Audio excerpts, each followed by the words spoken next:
السلام علیکم ورحمۃ اللہ وبرکاتہ۔ آئیے ایک ہستی کے بارے میں جانتے ہیں جو اس دنیا میں سب سے زیادہ اللہ کی معتوب اور ملعون ہستی ہے، شیطان۔ اللہ کی رحمت سب کے لیے وسیع ہے، لیکن شیطان کے لیے رحمت قطعاً نہیں ہے، بلکہ اس کو ابلیس بھی اسی لیے کہا جاتا ہے کہ جو امید سے محروم ہو گیا ہو، جو رحمت سے محروم ہو گیا ہو۔ جب اللہ نے شیطان کو حکم دیا کہ آدم کو سجدہ کرے تو اس نے تکبر کیا۔ اس نے کہا کہ تو نے مجھے آگ سے بنایا اور اس کو مٹی سے بنایا، لہٰذا میں زیادہ بڑا ہوں۔ اللہ نے اس کو اپنی رحمت سے بھی دور کر دیا۔ اس نافرمانی پہ اللہ نے اس کو لعنت زدہ کر دیا، مگر دیکھیے کہ وہ مردود ہو کر بھی، لعنت زدہ ہو کر بھی، معتوب ہو کر بھی اللہ سے دعا کرتا ہے، کیونکہ اس کو پتہ ہے کہ اللہ ہی دعا قبول کرنے والا ہے۔ وہ اللہ سے کہتا ہے کہ ربی فانظرنی الی یوم یبعثون، کہ اے اللہ میرے رب مجھے قیامت تک کے لیے مہلت دے کہ میں تیرے اس آدم کے بچوں کو، اس کی نسل کو گمراہ کرتا رہوں گا۔ تو اللہ نے ایسی ہستی کی بھی دعا قبول کی، یعنی وہ ہستی جو اس کائنات کی سب سے زیادہ مردود ہستی ہے۔ اللہ نے اس کی دعا قبول فرمائی۔ اللہ فرماتے ہیں فَإِنَّكَ مِنَ الْمُنظَرِينَ إِلَىٰ يَوْمِ الْوَقْتِ الْمَعْلُومِ، کہ تمہیں مہلت دی جاتی ہے اس وقت تک جو معلوم شدہ ہے، یعنی قیامت تک کے لیے۔ اللہ نے اس کو ڈھیل دے دی کہ تم جو چاہے کر لو، میں تمہیں مہلت دیتا ہوں۔ اللہ نے اس کی بھی دعا قبول کی، تو اللہ ہماری دعا بھی کیوں نہیں قبول کریں گے، ضرور کریں گے۔ لیکن دعا کرنے کے کچھ آداب ہوتے ہیں۔ ہم کیا کرتے ہیں؟ ہم عجلت میں آ جاتے ہیں، ہم جلد بازی کرتے ہیں، ہم دعا کے آداب سے ناواقف ہیں۔ ایک شخص مسجد میں آیا تو اس نے نماز پڑھ کے فوراً دعا کرنا شروع کر دی، تو اللہ کے رسول اس کو دیکھ رہے تھے۔ اس نے دعا کی، اے اللہ مجھے معاف کر دے، مجھ پر رحم فرما۔ تو رسول اللہ صلی اللہ علیہ وسلم نے فرمایا کہ اے نمازی، تو نے دعا کرنے میں بہت جلدی کر دی۔ جب تو نماز پڑھ لے اور دعا کرے تو ایسے کرو کہ اللہ کی حمد و ثنا کر، پھر مجھ پر درود پڑھ، اس کے بعد اپنے لیے دعا کرو۔ تو اسی طرح ایک شخص نے دعا کی، یعنی اللہ کی حمد و ثنا کی، اللہ کی تعریف بیان کی، اللہ کی کبریائی بیان کی اور نبی اکرم صلی اللہ علیہ وسلم پر درود پڑھا، پھر دعا مانگی، تو رسول اللہ صلی اللہ علیہ وسلم نے فرمایا، اے نمازی اب دعا کر، تمہاری دعا قبول کی جائے گی۔ اس کے علاوہ دعا یقین سے اور واضح الفاظ میں کرنی چاہیے۔ نبی کریم صلی اللہ علیہ وسلم فرماتے ہیں کہ جب تو دعا کر تو اللہ سے یقین کے ساتھ دعا کر۔ تمہیں یقین ہونا چاہیے کہ تمہاری دعا قبول ہوگی، اور اگر تم چاہو تو اللہ کو یہ نہیں کہہ سکتے کہ اے اللہ میری یہ دعا اگر تو چاہے تو قبول کر، تو چاہے تو نہ قبول کر، یعنی ہم اللہ کو اس طرح کی بات نہیں کر سکتے، کیونکہ اللہ تعالیٰ دعا قبول کرنے والا ہے۔ کوئی بھی چیز اللہ تعالیٰ کو دعا قبول کرنے سے روک نہیں سکتی۔ تو ہمارا یہ کہنا کہ اللہ اگر تو چاہے، یعنی ہم یہ اللہ کے سامنے کوئی شرط رکھ رہے ہیں، یا اللہ سے نعوذ باللہ ہم اللہ تعالیٰ کی گستاخی اور اس کی شان میں غلط گمان کر رہے ہیں، جو چیز اللہ کو یہ بالکل بھی پسند نہیں۔ لہٰذا دعا کرتے ہوئے الفاظ میں احتیاط برتنی چاہیے۔ اس کے علاوہ دعا پوری توجہ سے کرنی چاہیے۔ رسول اللہ صلی اللہ علیہ وسلم فرماتے ہیں کہ اللہ تعالیٰ سے قبولیت کی مکمل یقین کے ساتھ دعا کرو اور یاد رکھو کہ اللہ تعالیٰ غافل اور بے دھیان دل کی دعا قبول نہیں کرتا، یعنی اللہ تعالیٰ ہماری طرف تبھی متوجہ ہوگا جب ہم خلوص دل سے اس کی طرف متوجہ ہوں گے۔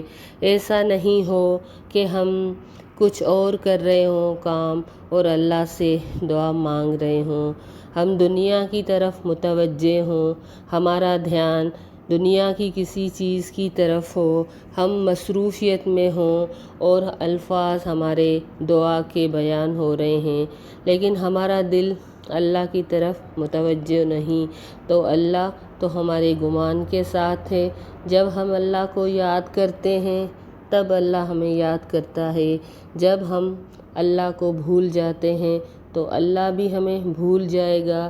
لہٰذا یہ بات اپنے ذہن میں رکھنی چاہیے کہ جب بھی دعا مانگے تو دل کے صدق سے، دل کی سچائی سے، پورے خلوص سے اللہ کی طرف متوجہ ہو کے اللہ کی ذات کی بڑائی سامنے رکھ کے، اس کی کبریائی کو سامنے رکھ کر اس کے آگے ہاتھ پھیلائے جائیں۔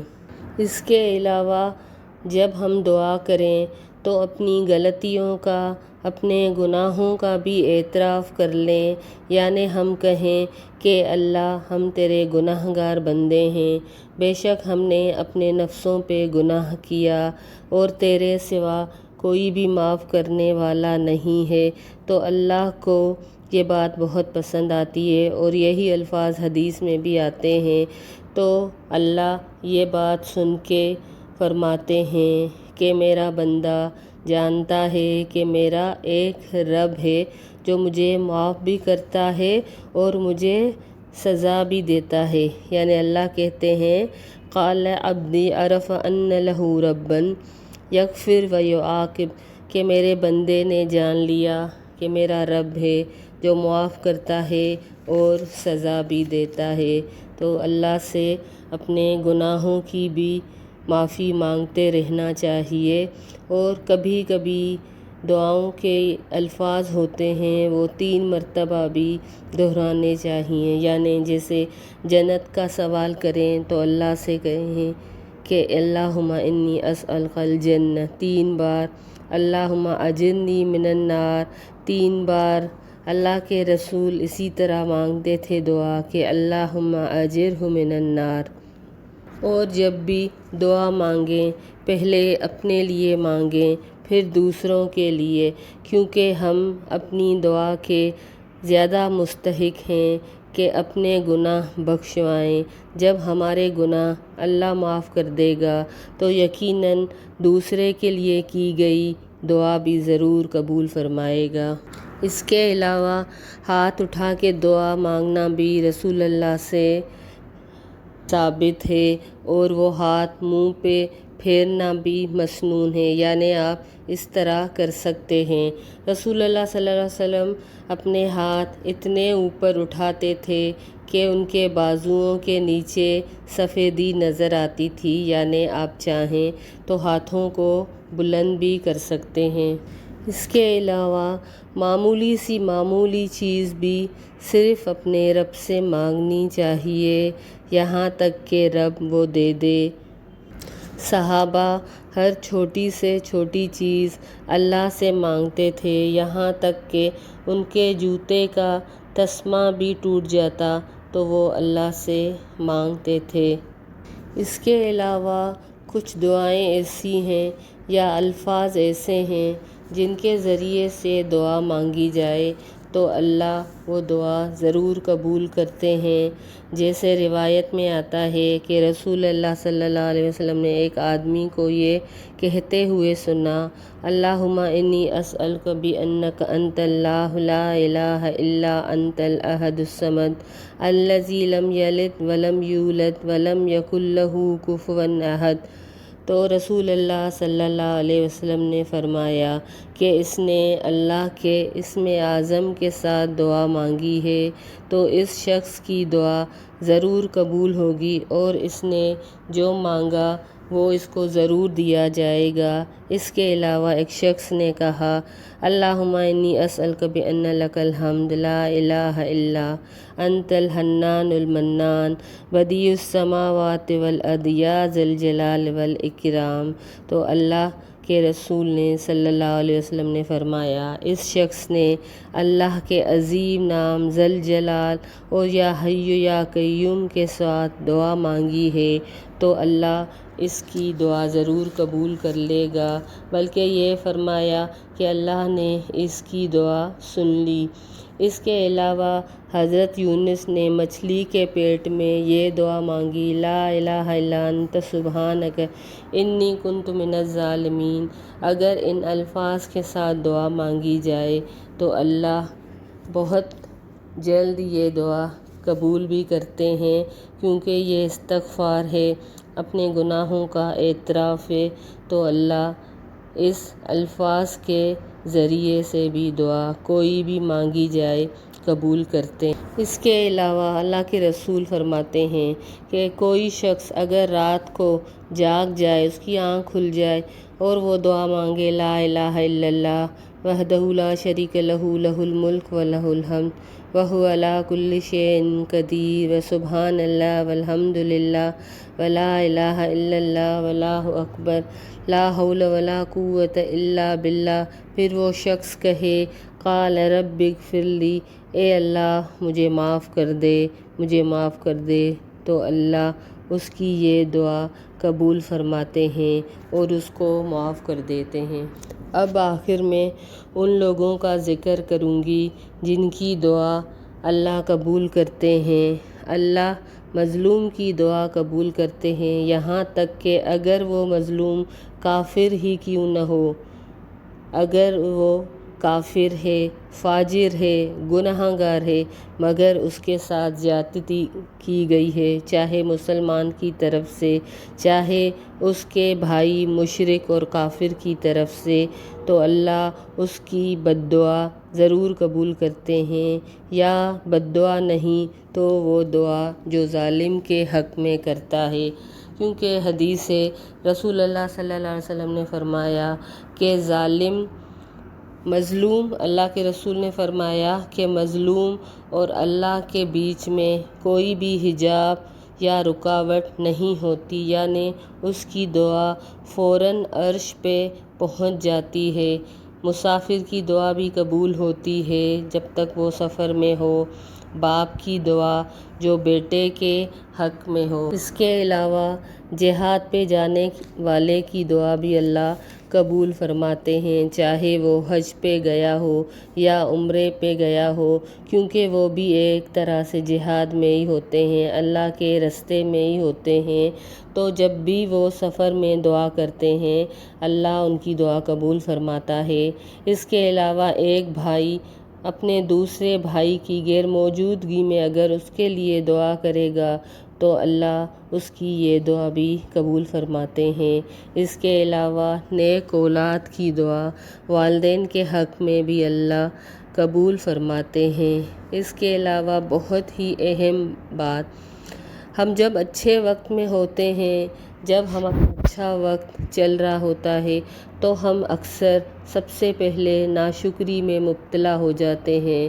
نعمتیں، مال، آسائشیں اکثر انسان کو اللہ سے غافل کر دیتی ہیں، تو ایسے میں انسان کو چاہیے کہ اچھے وقت میں دعا کرے۔ جو انسان اچھے وقت میں، جب اس کا وہ وقت چل رہا ہو کہ جب اس کے پاس ہر چیز ہو مگر وہ پھر بھی اپنے رب کو یاد کرے، اس کا شکر ادا کرے، تو اگر کبھی اللہ کی طرف سے اس پر آزمائش آتی ہے، کوئی پریشانی آتی ہے، تب اللہ اس کی اس برے وقت میں، اس تنگی میں، اس آزمائش میں، اس تکلیف میں بھی دعا قبول کرتے ہیں اور اس تکلیف سے نجات بھی دیتے ہیں۔ روزے دار کی دعا بھی قبول ہوتی ہے۔ رسول اللہ صلی اللہ علیہ وسلم نے فرمایا کہ 3 لوگوں کی دعا قبول ہوتی ہے، ایک روزے دار، ایک مظلوم، ایک مسافر۔ بیمار کی دعا بھی قبول ہوتی ہے۔ رسول اللہ صلی اللہ علیہ وسلم فرماتے ہیں کہ 5 دعائیں قبول ہوتی ہیں۔ ایک مظلوم کی دعا، جب تک وہ بدلہ نہ لے لے، یعنی جب تک ظلم ہونے کے بعد اس پر وہ ظلم ہوا، لیکن چاہے کتنا بھی عرصہ گزر گیا، وہ جب تک دعا ظالم کے حق میں کرتا رہے گا، برابر وہ دعا اس کی قبول ہوتی رہے گی۔ حج کرنے والے کی دعا جب تک وہ گھر پہنچ جائے، مجاہد کی دعا جب تک وہ جہاد سے فارغ ہو جائے، مریض کی دعا جب تک وہ صحت مند ہو جائے، بھائی کے حق میں دعا۔ پھر رسول اللہ صلی اللہ علیہ وسلم نے فرمایا کہ ان سب میں سے جلدی قبول ہونے والی دعا ایک بھائی کی دوسرے بھائی کے لیے غائبانہ دعا ہے۔ اب ایک اور بھی بات اپنے سامنے رکھیے کہ کچھ لوگ وہ بھی ہوتے ہیں جن کی دعا قبول نہیں ہوتی۔ حرام کھانے والے کی دعا کبھی بھی قبول نہیں ہوگی، چاہے وہ جتنا بھی عاجزی سے دعا کرے، لیکن اللہ کہیں گے میرے بندے، میں کہ تیری دعا کیسے قبول کروں؟ تیرا کھانا حرام کا، تیرا لباس حرام کا، تیرے بال بھلے پراگندہ ہو، یعنی مٹی دھول سے وہ بہت پریشان حال ہے، لیکن اللہ اس کی دعا قبول نہیں کرتا، چاہے وہ حج بھی کر لے، دونوں ہاتھ آسمان کی طرف بھی اٹھا لے، لیکن اللہ کو ایسے شخص کی بھی دعا قبول نہیں، کیونکہ اس کا مال حرام کا تھا، حرام مال سے اس نے اپنے جسم کی پرورش کی تھی، تو اللہ کو ایسے شخص کی دعا بالکل بھی قبول نہیں ہوتی، چاہے وہ کتنی ہی دعا کیوں نہ کر لے۔ گناہ اور قطع رحمی کرنے کی دعا کرنے والا، اس کی بھی دعا قبول نہیں ہوتی۔ کوئی کہے کہ میں شراب پیوں گا، اے اللہ میرے لیے شراب کا انتظام کر دے، تو اس کی یہ دعا بالکل بھی قبول نہیں ہوگی۔ اور اس کے علاوہ کوئی کہے کہ میں اپنے رشتہ داروں سے بات نہیں کروں گا، تو یہ بات بھی اللہ کو بالکل بھی پسند نہیں۔ قطع رحمی کی اور گناہ کی بات، غافل کی دعا پہلے ہی بتایا جا چکا ہے کہ قبول نہیں ہوتی۔ اس کے علاوہ نبی کریم صلی اللہ علیہ وسلم نے فرمایا کہ جب انسان گناہ کی یا قطع رحمی کی دعا نہیں کرتا، اس کے علاوہ وہ جب بھی دعا کرتا ہے تو اللہ 3 صورتیں فرماتا ہے، یا تو اس کی دعا اس کی خواہش کے مطابق فوراً ہی پوری ہو جاتی ہے، یا اس کی دعا آخرت کے لیے ذخیرہ کی جاتی ہے، یا دعا کے برابر کوئی مصیبت جو اس کے لیے آسمان سے اتر چکی تھی، وہ مصیبت اس دعا کی وجہ سے ٹل جاتی ہے۔ تو یہ بات سن کر صحابہ نے عرض کیا کہ اے اللہ کے رسول، پھر تو ہم بہت سی دعائیں مانگتے رہیں، ہر وقت دعائیں مانگتے رہیں؟ تو اللہ کے نبی صلی اللہ علیہ وسلم فرماتے ہیں کہ اللہ کے خزانے بہت زیادہ ہیں، یعنی تم دعائیں مانگ مانگ کے تھک جاؤ گے۔ اللہ وہ ذات ہے جو اپنے بندوں کو عطا کرتے کرتے کبھی نہیں تھکتی۔ آپ سے گزارش کی جاتی ہے چینل کو لائک کریں، سبسکرائب کریں، شیئر کریں۔ السلام علیکم ورحمۃ اللہ وبرکاتہ۔